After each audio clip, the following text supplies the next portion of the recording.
Subscribe करिए rising Uttar Pradesh को और दबाइए इस बेल आइकन को ताकि आप पाए यूपी की न्यूज अपने मोबाइल पर सबसे पहले।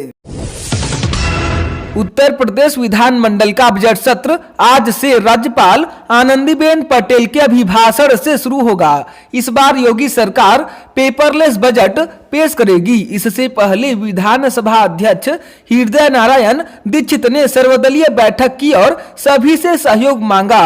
विपक्ष के नेताओं ने बजट के अलावा आम जनता से जुड़े मुद्दों पर विस्तार से चर्चा कराने की मांग की है। यह भी कहा है कि अगर हमारी बातों को अनसुना किया गया तो अपनी आवाज मुखर करेंगे। बजट सत्र 10 मार्च तक चलेगा। उन्नाव में दलित लड़कियों की संदेहास्पद हालात में मौत हो गई। इस घटना से परिवार और ग्रामीणों में आक्रोश है।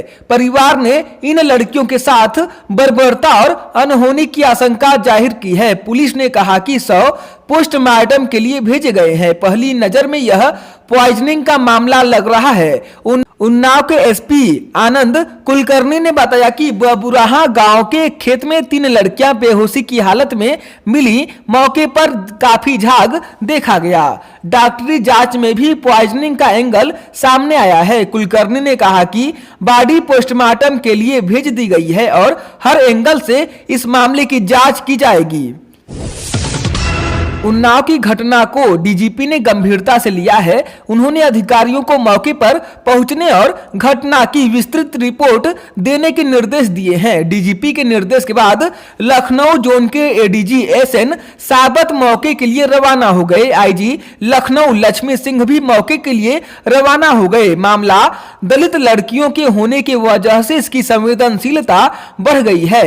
आज से शुरू हो रहे सत्र को देखते हुए इस पूरे मामले को गंभीर से लिया जा रहा है। देश में पहली बार किसी महिला को फांसी दी जाएगी। दोषी महिला को मथुरा की महिला जेल में बने फांसी घर में लटकाया जाएगा। फांसी कब होगी इसकी अभी कोई तारीख तय नहीं हुई है। फांसी घर की मरम्मत और फंदे के रस्सी का ऑर्डर दिया जा चुका है। मेरठ में रहने वाले पवन जल्लाद ने कहा कि मथुरा जेल के अफसरों ने संपर्क किया है। जैसे ही बुलावा आएगा पहुंच जाऊंगा। 13 साल पहले अमरोहा की रहने वाली शबनम ने प्रेमी के साथ मिलकर परिवार के 7 लोगों की कुल्हाड़ी से काटकर हत्या कर दी थी। राष्ट्रपति ने 15 फरवरी को उसकी दया याचिका खारिज कर दी थी। शबनम अभी रामपुर जेल में बंद है, जबकि उसका प्रेमी आगरा जेल में है।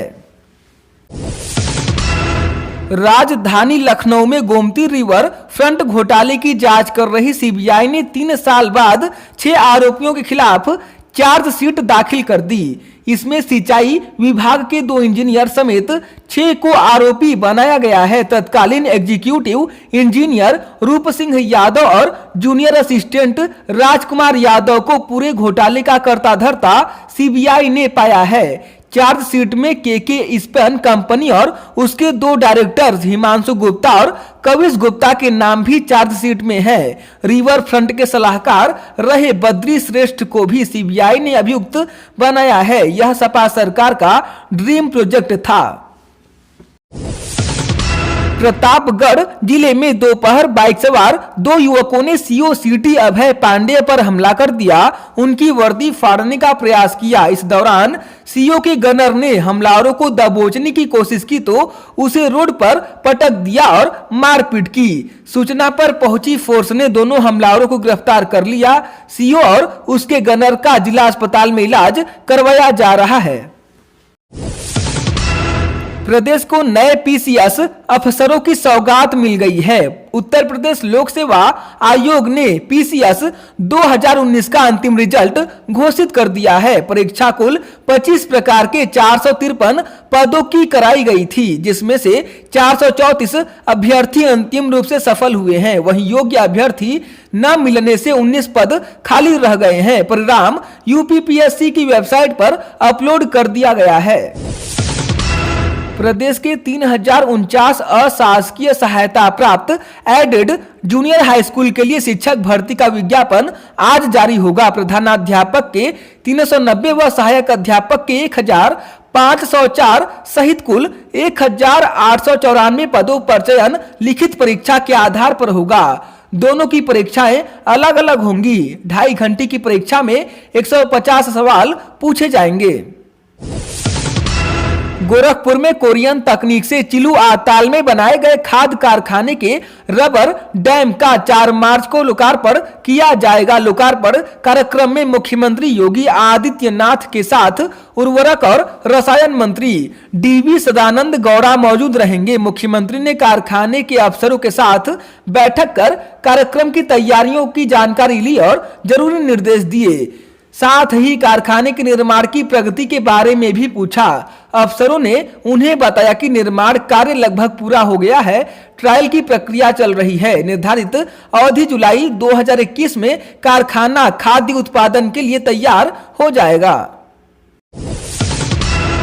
अयोध्या में बन रहे राम मंदिर के लिए श्रद्धालु बड़ी संख्या में चांदी की ईंट दान कर रहे हैं। श्री राम जन्मभूमि तीर्थ क्षेत्र ट्रस्ट के पास चांदी की ईंटों का अंबार लग गया है। एक मीडिया रिपोर्ट के मुताबिक अब तक 400 किलो चांदी की ईंटें दान में आ चुकी हैं। ट्रस्ट ने राम भक्तों से अब आगे चांदी की ईंट दान न करने की अपील की है, क्योंकि बैंक लॉकर्स में इसे रखने के लिए जगह नहीं बची है। नई दिल्ली से जयनगर जा रही स्वतंत्रता संग्राम सेनानी के पेंट्री कार में सोमवार को 1 करोड़ 40 लाख रुपए भरा बैग मिलने के बाद मंगलवार शाम 7 बजे तक किसी को खबर नहीं लगी। बैग बरामद करने वाले सिपाही जीआरपी और आरपीएफ के इंस्पेक्टर तक ही सीमित रहा। ऐसी स्थिति को लेकर जीआरपी और आरपीएफ की भूमिका को लेकर सवाल उठने लगे हैं। रेलवे और पुलिस के बड़े अफसर भी हैरान है कि नोटों के बरामदगी को लेकर 15 घंटे तक इसे क्यों छिपाया रखा गया। योगी सरकार ने कारागार प्रशासन एवं सुधार विभाग के अधीन कार्यरत 6 वरिष्ठ जेल अधीक्षकों एवं जेल अधीक्षकों का तबादला कर दिया। उन्हें तत्काल नई तैनाती वाले जिलों में कार्यभार ग्रहण करने का निर्देश दिया गया है। विशेष महात्मा गांधी राष्ट्रीय ग्रामीण रोजगार गारंटी अधिनियम यानी मनरेगा में रोजगार मुहैया कराने को लेकर मुख्यमंत्री योगी आदित्यनाथ की पहल से यूपी मनरेगा में रोजगार सृजन का रिकॉर्ड कायम कर रहा है। मनरेगा के तहत अब न सिर्फ राज्य के ग्रामीण क्षेत्रों में लोगों को रोजगार मिल रहा है, बल्कि गांव-गांव में हजारों की संख्या में तालाब और शौचालयों का निर्माण हो रहा है। कई और निर्माण कार्य भी हुए हैं, जिनके चलते अब गांव की बदरंग तस्वीर बदलने लगी है। राज्य के गांव में सुविधाओं का इजाफा हुआ। मुख्यमंत्री योगी आदित्यनाथ का गांव के विकास पर ध्यान देना है। इसके चलते ही प्रदेश में 26 करोड़ मानव रोजगार दिवस सृजित करने के लक्ष्य के सापेक्ष में 35 करोड़ से अधिक मानव दिवस रोजगार सृजन इस साल हुआ है। मनरेगा के तहत हुए यह निर्माण कार्य एक रिकॉर्ड है। पॉपुलर फ्रंट ऑफ इंडिया यानी पीएफआई के 2 सदस्यों की गिरफ्तारी के मामले की जांच एटीएस ने अपने हाथ में ले ली है। मुकदमा दर्ज करने के बाद एटीएस दोनों अभियुक्तों को कस्टडी रिमांड पर 7 दिनों के लिए रखेगा। अब दोनों से पूछताछ शुरू हो चुकी है। दोनों का बांग्लादेश कनेक्शन सामने आने से यह मामला और भी संवेदनशील हो गया है। इलाहाबाद हाईकोर्ट की लखनऊ बेंच ने मुख्तार अंसारी की उस याचिका को खारिज कर दिया है जिसमें उसके खिलाफ हजरतगंज थाने में दर्ज एफआईआर को चुनौती दी गई थी। उक्त एफआईआर में मुख्तार व उसके बेटों पर जिया मऊ इलाके में एक निष्क्रांत संपत्ति को अवैध रूप से कूटरचित दस्तावेजों के सहारे हथियाने और अवैध निर्माण करने का आरोप है। वहीं न्यायालय ने उसके बेटों की याचिका पर अगली सुनवाई के लिए 4 मार्च की तिथि तय की है। अगली सुनवाई तक मुख्तार के बेटों की गिरफ्तारी पर रोक लगी रहेगी। वाराणसी नगर निगम की ओर से एक आदेश जारी किया गया है जिसके तहत अगर 200 से ज्यादा मवेशी पाले तो कार्रवाई होगी। एफआईआर दर्ज कराई जा सकती है और पशु भी जब्त किए जा सकते हैं। दरअसल इलाहाबाद उच्च न्यायालय की ओर से एक जनहित याचिका की सुनवाई के बाद दिए गए आदेश को वाराणसी प्रशासन की ओर से सख्ती के साथ लागू किया गया है।